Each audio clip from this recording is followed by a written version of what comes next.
Καλαζόπτωση. Πώς αντιμετωπίζετε? Μπαίνει στο κερί της Μεγάλης Πέμπτης και σταυρώνει και σταματάει το χαλάζι.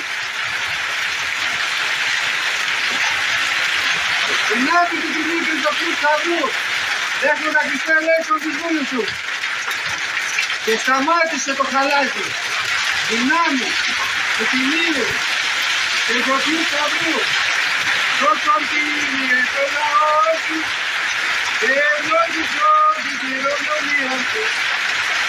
Πήγα σου βασιλεύει, κατά βαρβάρων δωρούμενος και τόσο φυλάτων, δια του σταυρού σου πολίτευμα. Σταμάτησε, ακαριέα! Το κατάλαβες?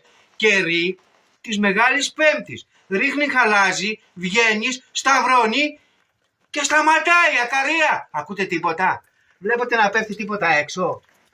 Τέλειωσε. Αυτό ήταν.